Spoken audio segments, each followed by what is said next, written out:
Halo, saya Sabit Hurairah. Kita akan lanjutkan materi Laravel. Kali ini saya akan mencontohkan cara bikin autentifikasi pada Laravel ya. Ada login, logout, sama register yang masing-masing akan saya buat dalam versi Laravelnya. Maksudnya langsung kita bikin untuk aplikasi Laravelnya ya. Yang kedua, kita akan bikin dalam bentuk API yang nantinya bisa dikonsumsi oleh aplikasi front-end atau mobile gitu. Oke. Nah, di sini saya udah bikin sebuah aplikasi Laravel 8. Ini aplikasi yang baru saya bikin banget. Sudah saya koneksikan dengan database. Jadi database-nya pun masih kosong di sini. Ini contohnya, database-nya koneksi ke database test namanya tadi ya. Jadi masih kosongan banget, belum saya migrate juga. Nah, yang perlu kalian ketahui, jadi untuk masalah autentikasi, di Laravel 8 itu mereka punya banyak mekanisme. Jadi ini saya contohin ya. Yang pertama itu ada Laravel UI, yang kedua ada Jetstream, yang ketiga ada Laravel Fortify, dan yang keempat ada Laravel Breeze. Oke. Nah, dari keempat buah ini, kalau kalian buka websitenya Laravel resminya ya, mereka biasanya mengarahkan ke Breeze atau si Jetstream. Gitu. Cuman di sini saya akan pakai Laravel UI saja. Kenapa? Karena di Jetstream ini mereka biasanya pakai Livewire atau Inertia.js, oke? Dan saya pribadi nggak terlalu suka dengan kedua hal itu. Jadi saya akan memilih untuk menggunakan Laravel UI karena memang biasanya kalau pengembangan aplikasi saya gunakan Laravel lebih kepada back-end-nya saja. Jadi nanti kita sediain API dan front-end-nya nanti bisa dikonsumsi dengan hal lain. Lagi pula bagi saya pribadi akan lebih worth it untuk saya fokus belajar front-end yang ada ya, misalnya Vue.js, React.js, dibandingkan saya ke Livewire gitu. Dan dulu juga pernah coba Livewire dan ada masalah waktu masih awal-awal rilis ya. Akhirnya saya memilih untuk tidak lanjut menggunakan Livewire lagi gitu. Jadi bagi kalian yang pencinta Livewire, mohon maaf atas kritik ini kalau kalian tidak setuju, tapi dari saya pribadi pendapat saya seperti itu. Oke. Jadi kita akan masuk ke Laravel UI ya. Jadi yang pertama, saya akan masukkan perintah dulu di sini. Jadi ini terminalnya. Saya besarin dikit ya. Nah ini terminal. Jadi di sini saya akan, saya besarin dulu ya. Nah ini, jadi yang pertama saya akan install si Laravel UI dengan perintah composer require Laravel UI. Gini ya. Jadi ini silakan masukkan perintah ini. Nanti dari perintah ini dia akan melakukan instalasi Laravel UI ini ke dalam aplikasi Laravel yang udah saya buat. Oke. Nah, kemudian masukkan perintah ini UI bootstrap out seperti ini. Nah, jadi yang perlu kalian ketahui sebenarnya di sini perintah untuk bikin autentikasinya. Oke. Dan ada banyak pilihan, dua kali ini harusnya. Ada banyak pilihan sebenarnya. Di sini saya pakai Bootstrap, sementara ada juga pilihan menggunakan Vue gitu. Dan kalau nggak salah React satu lagi ya. Cuman kebetulan di sini saya nggak tertarik untuk pakai Vue, karena memang kita belum belajar ke arah framework JavaScript ya. Jadi saya akan gunakan Bootstrap saja, Bootstrap biasa. Artinya nanti autentikasinya menggunakan Bootstrap biasa. Oke, di sini ada error. Ada error sepertinya dikarenakan, kita lihat ulang. Oh ini O-nya 3 kali nih ya. Oke, nah. Oke, udah selesai. Sekarang dia minta masukkan perintah ini, npm install dan npm run dev seperti ini. Nah, ini dia akan melakukan instalasi. Oke, nah ini udah selesai melakukan instalasi. Sekarang kita akan buka aplikasinya. Kita coba refresh. Nah ini. Setelah saya refresh, di sini muncul tombol baru ya, login sama register. Kalau tadi belum muncul nih, jadi ini udah muncul tombol login dan register yang bisa kita coba. Kita akan klik. Nah ini, waktu kita klik, kok tampilannya jelek CSS-nya. Jadi di beberapa kasus ditemukan hal seperti ini, di mana tombol tampilan halamannya itu tidak ada CSS-nya. Jadi kayak telanjang gini ya. Nah, ini disebabkan karena ada konfigurasi yang berbeda, jadi jangan khawatir kalau ini terjadi. Untuk memecahkan masalahnya, silahkan buka di public nggak ada. Yang pertama, silahkan masukkan perintah npm run production. production di sini. Oke, nah setelah kalian menjalankan perintah ini, dia akan generate file ini. Di dalam file public ada file mix strip manifest.json.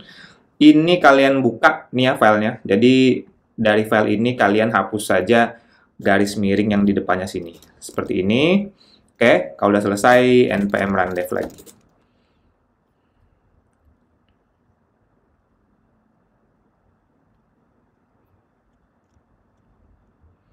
Oke ya, nah ini udah selesai, jadi kita akan coba refresh halaman ini. Nah, jadi setelah di-refresh, tampilannya sudah sesuai, sudah cantik ya. Jadi di sini kalian bisa lihat ada halaman login, dan kalau saya ketikkan misalnya sembarangan ya, admin@email.com, kita belum pernah login sebenarnya, jadi kita coba login, dia akan error. Nah, yang pertama errornya karena pada log, jadi folder lognya ini belum ada permissionnya. Oke. Biasanya terjadi di Mac ini ya. Jadi kita akan benerin dulu pada jadi kalau di Mac itu biasanya ada terjadi seperti ini. Jadi saya akan masukkan perintah untuk merubah permissionnya. Itu tadi folder apa? Log storage logs, oke. Logs. Jadi saya akan kasih dia akses 777 biar bisa di-write oleh semua orang. Nah, kemudian yang kedua juga ada error yang lain. Jadi di sini dikatakan bahwa base table or view not found. Di sini dia tidak ada menemukan tabel test titik users. Ya, karena memang kita belum melakukan proses migrate. Jadi seperti yang kalian lihat di sini, di database-nya sebenarnya sudah ada beberapa file migration. Nah ini ya. Tapi ini belum kita jalankan filenya. Jadi kita masukkan perintah lagi di sini php artisan migrate. Oke. Nah, setelah kita bikin, nanti di sini akan nambah tabelnya ada 5 buah. Dan di sini kita akan coba login ulang misalnya. Sembarangan lah ini saya bikinnya. Nah ini, jadi karena memang datanya nggak ada, jadi apapun yang kita pakai login pasti akan salah. Sekarang kita akan register, jadi saya akan masukkan sebuah akun, misalnya namanya admin misalnya.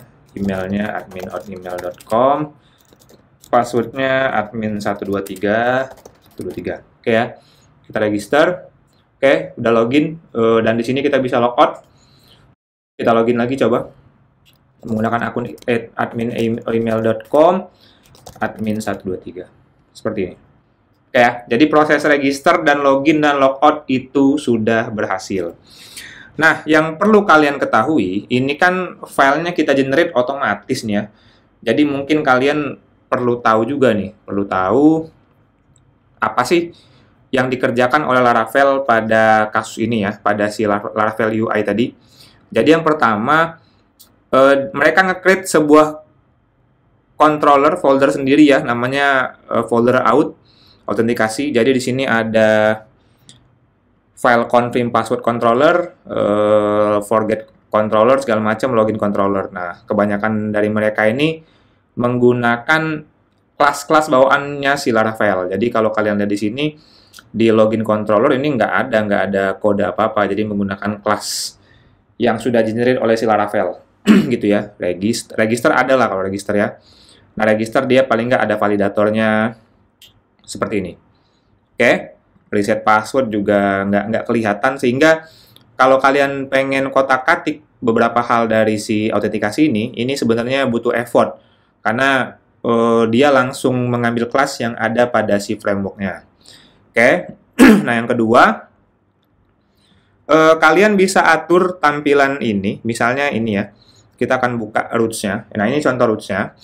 Jadi di sini mereka generate roots khusus untuk autentikasi. Jadi kan tadi ada roots untuk login, untuk register, dan untuk logout. Oke. Jadi roots tersebut di-generate otomatis dari kelas ini, out roots. Oke. Dan kalian bisa menggunakan ini. Misalnya kalian ingin membuat sebuah halaman, itu wajib login. Orang yang sudah login aja yang bisa akses. Sebagai contoh, ini ya, ini halaman home-nya akan menampilkan yang ini ya, halaman welcome. Nah, misalnya kita pengen membuat halaman ini cuma bisa diakses oleh orang yang sudah login saja. Kita akan coba logout. Nih ya, jadi ini kan posisi kita lagi logout.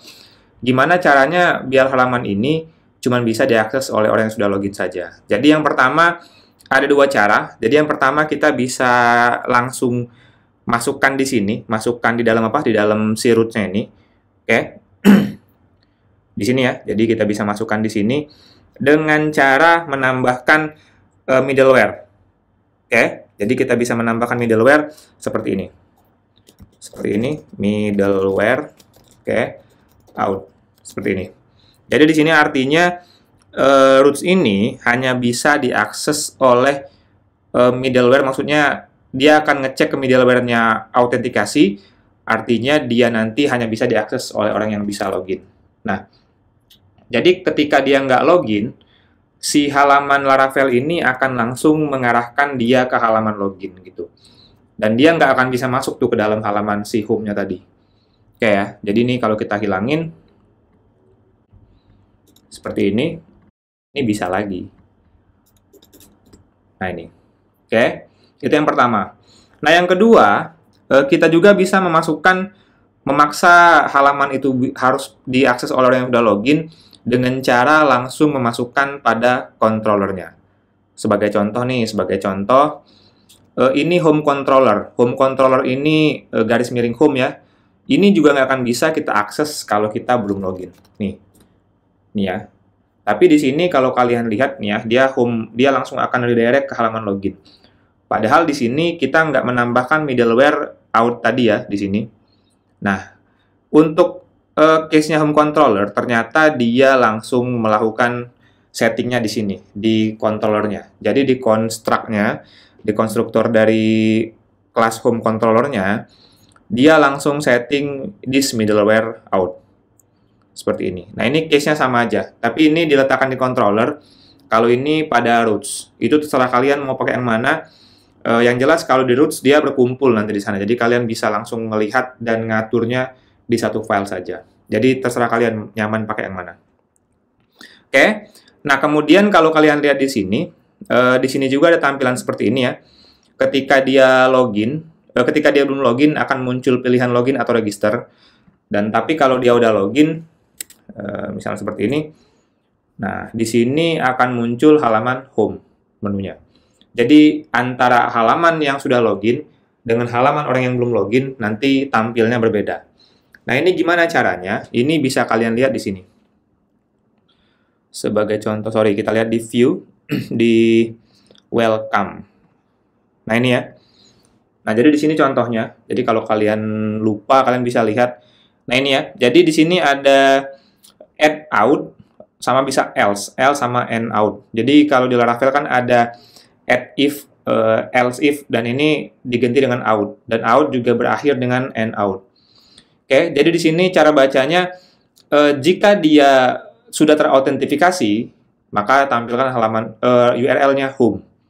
Oke, dan jika tidak, jika else itu kan baru dia menampilkan halaman login. Oke, jadi itu tata cara untuk mengelola si autentifikasi dari sisi controllernya, roots-nya, maupun dari sisi tampilannya. Dan kalian juga bisa menggunakan perintah-perintah seperti ini, misalnya kalau kalian misalnya di controller ada proses yang memang juga ingin memisahkan antara orang yang sudah login atau tidak, kalian bisa menggunakan seperti ini, out check. Ini ya, fungsi-fungsi seperti ini. Gitu. Jadi itu untuk mengatur terkait dengan autentifikasi. Oke, nah yang kedua, ini sebenarnya tampilan yang kita bikin untuk kondisi kita langsung buka halaman si aplikasinya di Laravelnya ya. Oke, nah dalam dunia programming kadang-kadang kita memisahkan antara back-end dan juga front-end. Oke, dan Laravel jelas pasti masuk ke dalam bahasa back-end, gitu. Nah, dalam satu kondisi misalnya kita ada dua tim, timnya si back-end yang megang Laravel, sama timnya front-end yang mungkin dia codingnya pakai Vue.js, React.js, atau Angular, dan lain sebagainya. Jadi mereka pisah tim, di mana tugasnya si Laravel ini bikin API, sementara tugasnya si front-end ini membaca API dan menampilkannya pada halaman yang sudah mereka buat tadi. Oke. Nah, untuk kondisi seperti ini, si Laravel mengenalkan yang namanya sanctum. Sanctum, tulisannya tuh sanctum gitu ya. Sanctum seperti ini. Oke. Jadi sanctum ini bisa kita gunakan untuk membuat autentifikasi tapi dalam bentuk API. Oke ya. Jadi gimana caranya? Yang pertama kita harus install. Jadi saya hidupin lagi terminal nih. Jadi yang pertama saya akan install si sanctum-nya. Require Laravel sanctum. Nah, walaupun sebenarnya waktu kita install Laravel UI tadi, si sanctum itu sudah beberapa include, sudah include di dalam sana. Jadi nanti kita akan lihat ya. Ini udah saya install di aplikasi kita. Kemudian yang kedua saya akan jalankan untuk publish ya, untuk publish si vendornya, provider Laravel sanctum provider seperti ini. Udah bener belum? Oh, sorry, artisan, bukan artisar. Jadi saya benerin dulu. Nih ya, jadi udah selesai. Nah, sebenarnya si sanctum ini akan menghasilkan sebuah file migration lagi. Jadi di sini cuman file migration yang sudah ada pada Laravel UI itu sudah terinclude. Jadi walaupun kita jalanin migration ulang, kita tes ya, kita jalanin migrate. Nah, nothing to migrate. Karena memang sudah include pada Laravel UI tadi. Tapi nanti kita di sini fokusnya ke sanctum untuk UI. Oke. Nah, yang kedua, bukan yang kedua sih, nggak tahu yang keberapa lagi ya.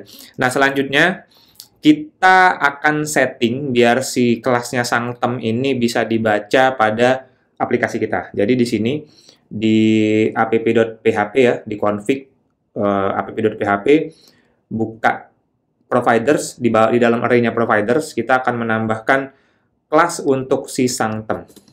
Oke, di sini. Oke, jadi yang kita masukin Laravel, di sini sanctum, di sini yang tadi ya sanctum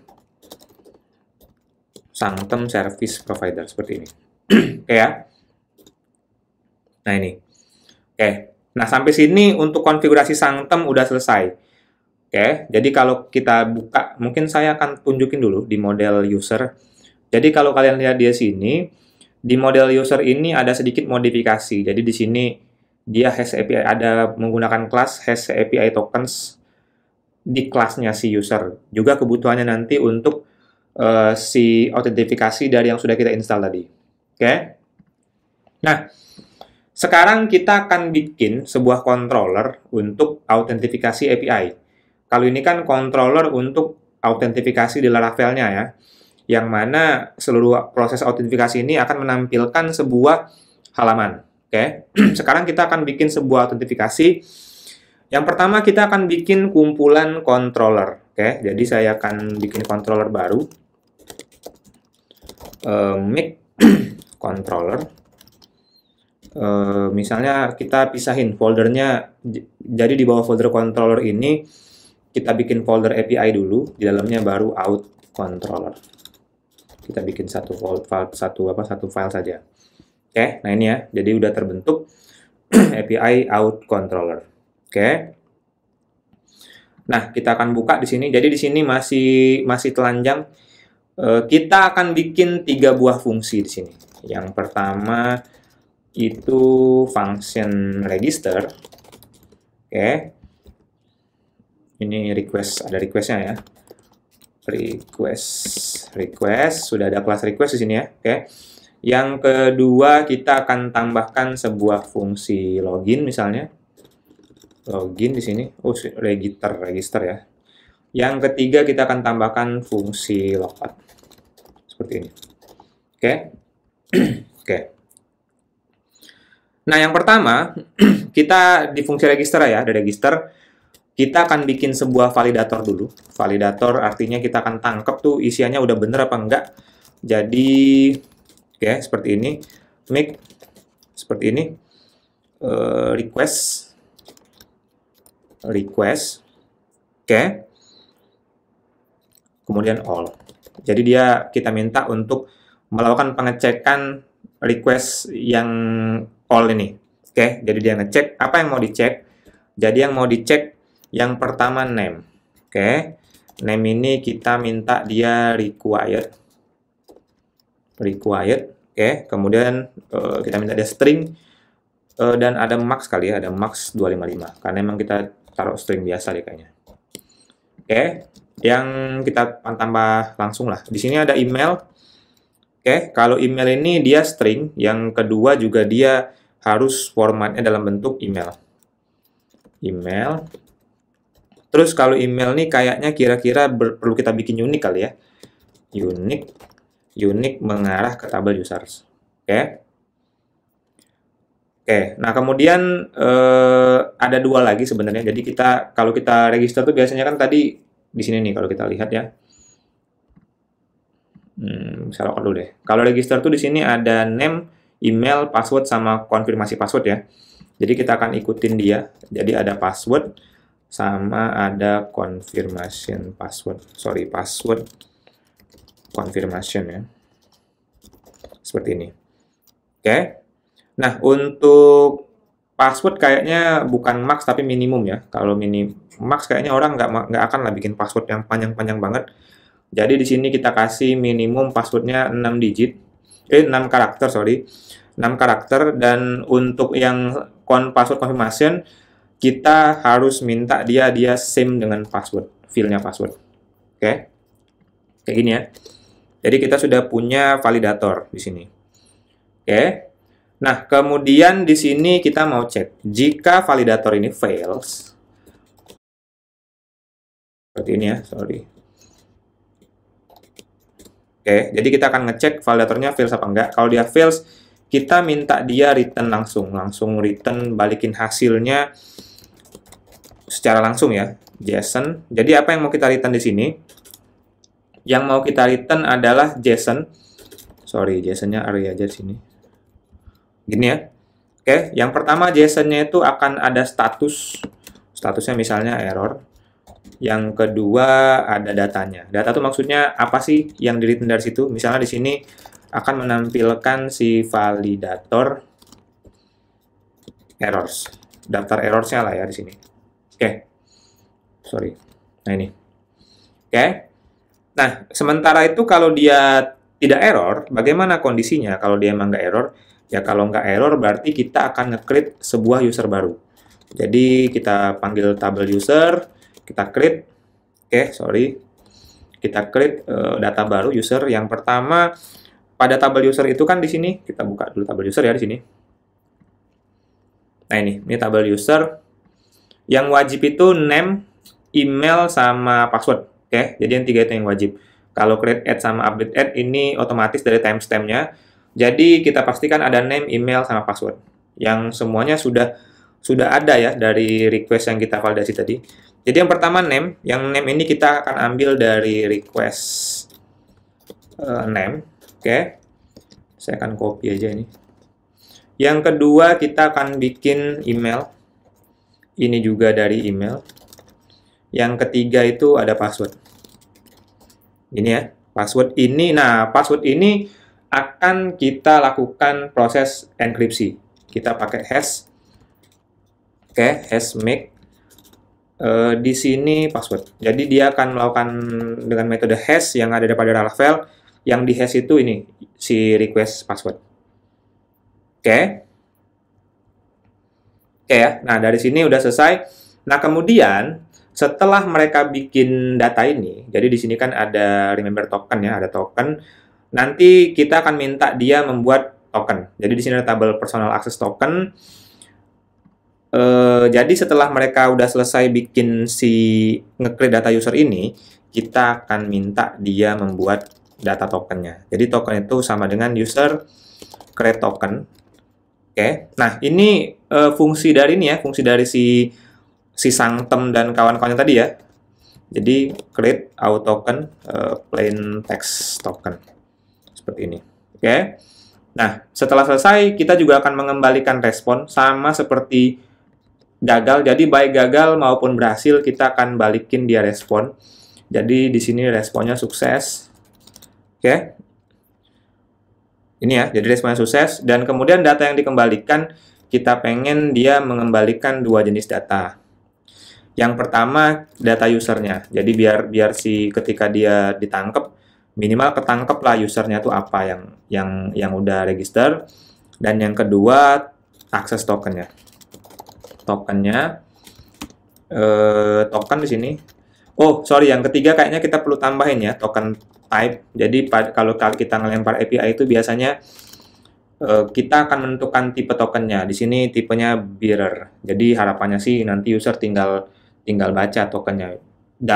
In case mungkin nanti kita akan sediakan jenis token yang lainnya gitu. Jadi di sini menggunakan token bearer. Oke. Nah, di sini kalau kalian lihat dari tadi kita udah login, ini baru untuk fungsi register ini ya. Oke. Nah, yang kedua kita akan bikin sebuah proses di loginnya. Oke. Tapi sebelum kita masuk login, tadi kita pakai fungsi si hash, user dan segala macam. Nah, ini belum kita tambahin nih kelasnya. Jadi yang pertama validator. Jadi validator ini kita tambahin di sini use validator. Oke. Kemudian untuk si user ya, ini kelas user, model user, kita akan tambahin dengan cara app models user. Oke. Kemudian tadi kita pakai juga fungsinya hash. Sorry. Ini ya hash untuk apa? Untuk enkripsinya. Ini juga kita tambahin use illuminate, saya lupa. Ini kayaknya illuminate si hash illuminate ya, support version S seperti ini. Oke ya. Nah, jadi seperti ini. Nah, barangkali kita coba dulu kali ya. Jadi kita coba dulu. Nah, karena ini ada di folder API, kita akan masukkan roots-nya di folder yang sama juga. Ini saya close dulu kali ya. Jadi kita akan buka roots-nya API di sini. Roots yang ada di sini tuh artinya nanti waktu ngaksesnya itu pakai garis miring API gitu. Oke ya. Jadi nanti pakai garis miring API. Nah, di sini kita akan masukkan roots-nya. Jadi yang pertama untuk register dulu kali ya. Untuk register itu post pasti kalau register ya. Dia masuknya ke post. Seperti ini. Dan yang di post apa? Sorry. Post. Yang pertama URL-nya kita arahin dulu. Kita akan arahin URL-nya ke garis miring register. Oke. Kemudian di sini kita akan masukkan dia ke out controller. Oke. Class. Kemudian ke function register seperti ini. Oke ya. Cuman di sini dia belum baca nih si out controller ini dari mana sumbernya. Jadi kita akan panggil juga di sini, kita akan use app http sesuai yang ini ya, sesuai yang ini. Jadi kita akan arahin dia ke sini, garis miring out controller. Oke ya. Oke. Nah, gimana caranya biar kita bisa ngetes si API-nya? Jadi untuk mengetes API-nya, kalian bisa install yang namanya Postman. Postman ini ya. Nah ini, silakan kalian install ini. Kalau kalian memang belum pernah benar-benar pakai si Postman, bisa kalian install di sini. Jadi kita biar mudah testing API itu kita akan pakai si Postman ini. Oke ya. Nah sekarang saya akan buka aplikasi Postman saya ya. Sorry ini saya close dulu. Nah ini contohnya ya. Ini register. Tadi URL yang kita pakai itu ours public ya, ours public. Jadi di Postman ini, nah ini di Postman ini sama ours, oke, public, pakai API tapi di sini API garis miring register, oke, karena di sini kita udah setting nih ya API post register garis miring register, tapi ini masuk ke dalam roots API, artinya di sini garis miring API dan di sini kita bisa nentuin mau pakai get, post, put dan segala macam. Jadi di sini kita pakai si post.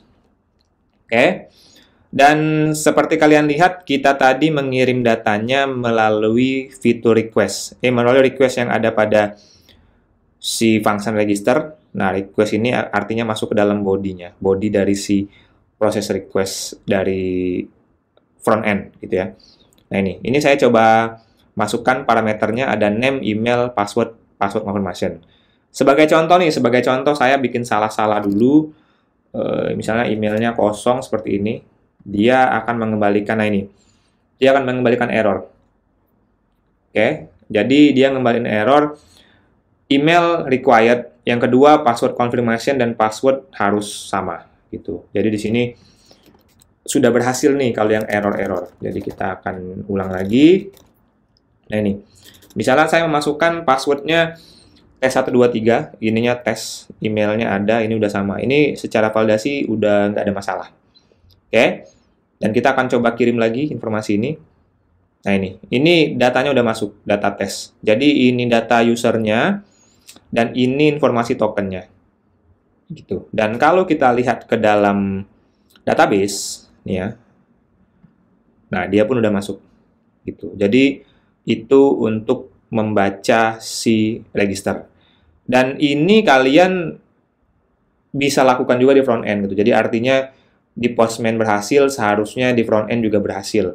Kalau kalian bingung gimana cara mengimplementasikan kode Postman ini pada kode kalian, misalnya kalian pakai JavaScript kayak pakai yang lain-lain, pembacanya kalian bisa lihat di sini nih. Nih misalnya, kalau pakai jQuery gini loh cara ngirim datanya. Dan ada banyak contoh gitu. Jadi nih pakai Axios seperti ini dan lain sebagainya. Pakai PHP pun ada. Jadi tools ini sangat membantu banget kalau kalian pengen buat ngakses example API. Gitu ya. Oke, nah yang kedua kita akan bikin fungsi, saya close dulu kali ya itunya ya, si terminalnya, fungsi login. Oke, nah dalam fungsi login yang jelas kita pertama akan ngecek dulu nih, seperti ini ya. Pertama kita akan ngecek apakah loginnya sudah benar. Jadi untuk ngecek login itu kita punya fungsi yang namanya out, temp seperti ini. Nah ini bawaan dari si kelas out-nya. Jadi ini gunanya untuk ngecek apakah antara password dan emailnya itu sudah benar gitu, dan si passwordnya sudah otomatis akan di-encrypt dengan password asli yang udah di-input oleh si usernya. Gitu ya. Jadi di sini dia di-attempt dengan siapa? Di-attempt dengan only antara email dan password.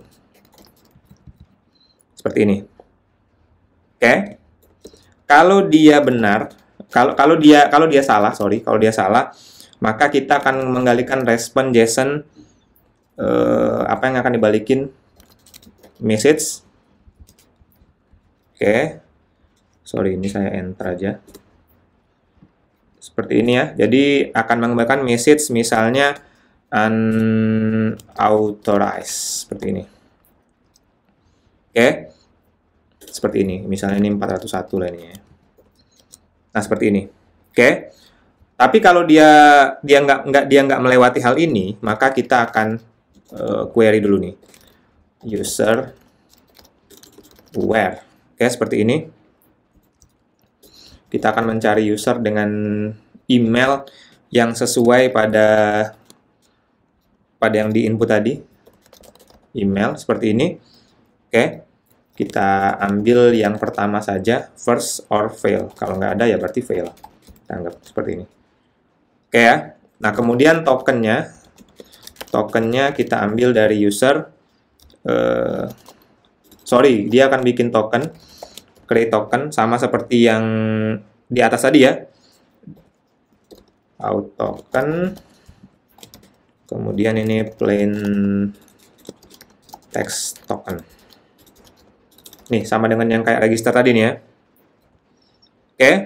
Kemudian kita akan return response juga seperti ini. Return response JSON, dan di dalamnya kita pengen ngasih message-nya ini hi misalnya. Hi user kali ya, hi nama usernya ya, user.name. Selamat datang kembali. Datang kembali. Ini sebenarnya pesan yang nggak penting sih sebenarnya, tapi kita kasih pesan aja ya. Oke, ini untuk pesannya. Kemudian kita akan kasih akses tokennya. Kita return apa ini? Akses tokennya adalah token. Dan token tipenya kita bikin juga ini tadi ya, sama bearer. Oke ya. Nah, seperti ini. Kemudian yang terakhir ada logout. Kita sekalian aja logout. Kalau logout ini fungsinya sebenarnya cuma ini nih, out user tokens delete. Artinya tokennya nanti di delete. Semua token di delete. Kemudian dia return